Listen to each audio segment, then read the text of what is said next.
নমস্কার বন্ধুরা, সীমাস small kitchen টিপসে আপনাদের সবাইকে স্বাগত জানাচ্ছি। আজ আমি খুবই কম সময়ে পেঁপে দিয়ে কিভাবে পুডিং বানানো যায় তারই একটা রেসিপি নিয়ে আসছি, তাও আবার গ্যাস না জ্বালিয়ে। পুডিং বানাতে কিন্তু গ্যাসটা জ্বালাতেই হয়, কিন্তু আজ আমি এই রেসিপিটা গ্যাস না জ্বালিয়ে কিভাবে পুডিংটা করব তারই পদ্ধতিটা দেখাবো। রেসিপিটা হয়তো আপনাদের খুবই ভালো লাগবে আর কাজেও আসবে। ঝটপট করে বাড়িতে যদি কেউ আসে এই রেসিপিটা বানিয়ে খাওয়াতে পারবেন, খুবই খুশি হবে। আসুন তাহলে চলে যাই, আমি রেসিপিটা কিভাবে বানিয়েছি দেখে নিই। আমি এখানে আধাটা পাকা পেঁপে নিয়েছি। রেসিপিটা বানাতে হলে পেঁপেটা কিন্তু একদম পাকা হতে হবে আর মিষ্টি হতে হবে, তাহলে খেতে কিন্তু খুব ভালো লাগবে। পেঁপেটাকে এখন খোসা ছাড়িয়ে নেব। আমার চ্যানেলে যদি নতুন বন্ধু হয়ে থাকেন, চ্যানেলটাকে সাবস্ক্রাইব করে পাশে থাকা বেল আইকনটাকে ক্লিক করে অল অপশনে ক্লিক করে রাখবেন, সবার আগে নোটিফিকেশন পৌঁছে যাবে আপনাদের কাছে। পেঁপের খোসাগুলো একটু মোটা করে ফেলবেন, তাহলে রেসিপিটা খেতে ভালো লাগবে। খোসার নিচের দিকের অংশটা একটু শক্ত থাকে, ওই শক্ত অংশটাকে একটু বাদ দিয়ে পেঁপেটাকে ছোট ছোট করে পিস করে নিতে লাগবে। প্রথমে ছোট ছোট করে পিস করে নিলে রেসিপিটা বানাতেও সুবিধা হবে। এইভাবে করে পুরোটা পেঁপেই আমি ছোট ছোট করে কেটে নেব। পুরোটা পেঁপে ছোট ছোট করে কেটে নিয়ে একটা বড় মিক্সিং জারে নিয়ে নিলাম। প্রথমে আমি পেঁপেগুলোকে পেস্ট করে নেব, আর পেস্টটা যেন একদম স্মুথ পেস্ট হয় ওইভাবে করে একটা পেস্ট করে নিতে লাগবে। পেস্টটা আমার হয়ে গেছে। পেস্টটা এখন একটা বাটির মধ্যে ঢেলে নিলাম। এখন ওই জারটার মধ্যে আমি 2 চামচ মধু দিয়ে দেব। এই মধুর জায়গায় আপনারা ইচ্ছা করলে চিনিও দিতে পারেন, আর পেঁপের মিষ্টতা অনুযায়ী চিনি বা মধুটা দিবেন। পেঁপেটা যদি খুবই মিষ্টি হয় তাহলে মধুর পরিমাণটা কমিয়ে দিবেন, আর যদি মিষ্টিটা কম হয় তাহলে মধুটা একটু বেশি করে দিয়ে দিবেন। আর 1 কাপ দুধ দিয়ে দিলাম। মধু দিয়ে বানালে রেসিপিটা একটা হেলদি রেসিপি হবে, তাই আমি মধুটা দিলাম। আপনারা ইচ্ছা করলে চিনি দিয়েও বানাতে পারবেন। এখন পেঁপের মিশ্রণটাকেও এটার মধ্যে দিয়ে দিলাম, দিয়ে আবার একটা স্মুথ পেস্ট বানিয়ে নেব।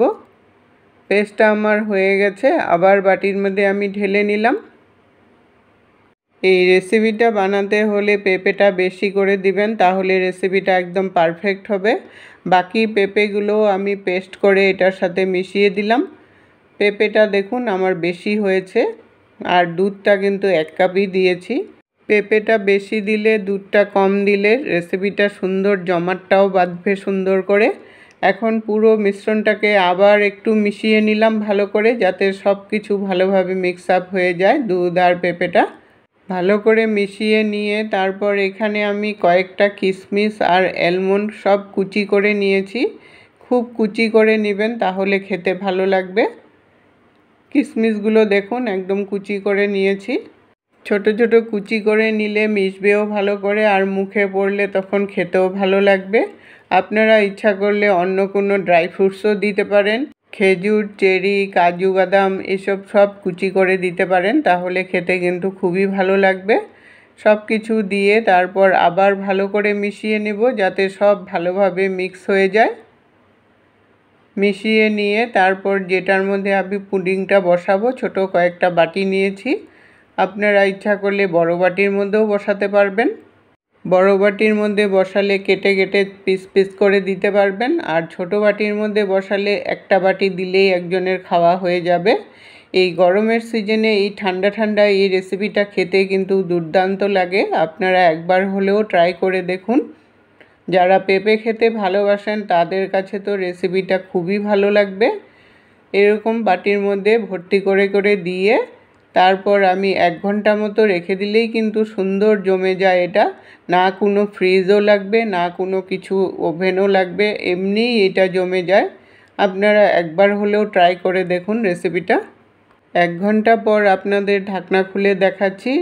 রেসিপিটা কিন্তু একদম জমে গেছে সুন্দর করে, দেখুন বাটির থেকে এমনিই উঠে আসছে।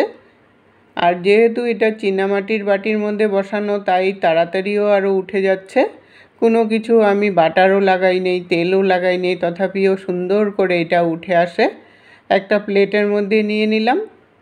নিয়ে তারপর আমি উপর থেকে আরেকটু এলমন্ড কুচি আর দিয়ে দিলাম, তাহলে খেতে দেখতেও ভালো লাগবে আর খেতেও ভালো লাগবে।